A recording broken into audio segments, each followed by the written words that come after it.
Sponsored in part by DollarSeed.com for your flowers, vegetables, and herbs. All organic seeds, all only $1 a pack. DollarSeed.com. And by WillowSpringsSoap.com. Handmade soaps with simple, recognizable ingredients, making soaps using the cold kettle process while using traditional methods. WillowSpringsSoap.com. ManureTea.com, authentic Haven brand, 100% natural soil conditioner for the home garden, all your vegetables, herbs, and flowers. ManureTea.com, always free shipping. Squirm and Worm Farm, organic farm and gardening supplies. It's conveniently located in Plymouth, Wisconsin. Worm castings, organic potting soil, organic and heirloom seeds, cover crop seeds, and more. SquirmandWormFarm.com. Welcome to the Wisconsin Vegetable Gardener Extra. I'm Joey Barron. We're in the back side of the large garden today, and we're going to plant some of our fall crops in the raised rows. Now, we come in here and we've got bush beans, or we've got kidney beans and pinto beans growing here, and they're starting to bloom, so we're going to work around that. That's the rutabagas that we harvested in one of our Straight to the Point series, as well as when we harvested them, we put peas in the spot so we can maximize our space. So what we've got here, we've got kale, we've got some red cabbage that I've started in these little cups that we're going to go ahead and place in the raised rows and see if we can get some kind of harvest out of them. Though they're partial shade living plants, they're going to be a little smaller than they would be in full sun, but they will and should produce something. The kale should produce in about 60 to 70 days, the red cabbage about 65 days to reach maturity. So we're going to put it in the ground, we've got the seeds, we've got the space, we're going to give it a try.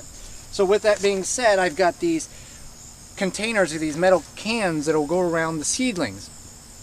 Even though we've got a fence around the garden to protect it from the rabbits, it is always still a good idea to put these around the plants, one, to protect them from wind, from rain, from harsh elements, until they get really good established stems. So let's go ahead and get these planted. I've already spaced them out to where I want to put them. Obviously they're a little bit closer than what they typically would be, but also they're not going to get as big probably as they would if we planted them early spring. So I'm going to take and extract these out of the cup very gently. I'm just going to use this 2x6 here just so I can gently shake them out. There they go. And then I can pull them as I plant them here. Also, once we get this row planted with red cabbage, we're going to plant this row I'm currently standing on with kale, and then we'll take some of the red cabbage and take it over to the self-watering containers, and we'll explain all that in just one moment.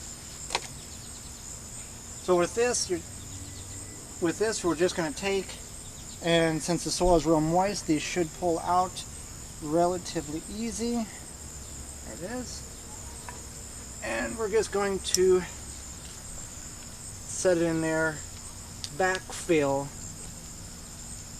our happy little red cabbage there, and then gently put the metal container around it to protect it. And then we also will have a misting system in here that will water these whenever it gets a little bit warmer still this fall, and we'll keep them moist and keep them established, and hopefully we'll get a harvest out of them. So I'm going to get a few more of these planted, and then we will get the kale planted in this row, and we'll take the red cabbage over and plant some in the self-watering containers. So I got all my kale planted here. We'll get the little cups around it like we did with the red cabbage. I'm going to plant another row of red cabbage here, and then we'll take what's left over in the self-watering containers. I'm going to plant it heavy like I talked about. We planted this pretty thick, and this we all started them inside the cups with a little vermiculite on top and got them seeded. This is a second year kale. This is some seeds that we saved that we're going to go ahead and put in the ground as well. So this is one of the self-watering containers we had over on the shelf trellis. The disappointing story about that is the squash-borne vine beetle or moth got in it and destroyed the squash that we had planted in it. So we turned a disappointment into a potential success here. We cleaned the soil up, got the roots out of it, and now we brought it over on this side by the tomato patch, and we're going to plant 2 red cabbage plants. Now, like this bad situation with the squash dying out, so did the squash in the little self-watering container, and we put bush beans in that container a few weeks ago, and they're starting to come up. So we're taking a bad situation and turning it into a potential success story by using the place. Instead of just letting it go dormant, we're going to put something in it. So I've got this plastic on this particular self-watering container just to keep it from evaporating a lot of moisture. Obviously with the beans it's a little different because you've got a lot of beans in a lot of different areas. With here I'm going to put a cabbage here on one corner and I'm going to put a cabbage on the other corner. So a happy little cabbage there. Now if you don't have a trowel like this, don't worry about it. You can just take your finger, make a hole, make sure you get the roots there and pinch it back over, be gentle with it, and then hopefully in 65 days we're going to have some cabbage that at least we can make some coleslaw with, or we can at least get some harvest off of.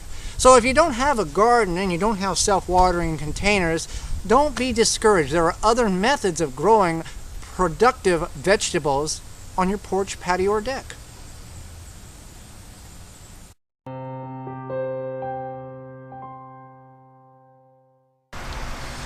A patio or deck or porch is a great option to grow vegetables on, whether you have ground space or you don't.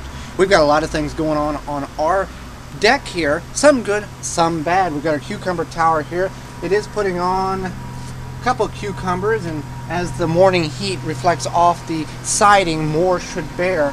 But also it's been, very cool here in southeast Wisconsin, so the cucumber hasn't produced as heavily as we'd like it to. We also have our soda bottle tower that you've seen us made on one of the Wisconsin Vegetable Gardeners extras. Now we put pinto beans in this one, and we put 2 basil plants in the top. 2 things that didn't work out the way I had planned for this soda bottle tower is, for whatever reason, the water wasn't wicking up into the cylinder of the soda bottle, so I have to top water and then water around the base here for the pinto beans.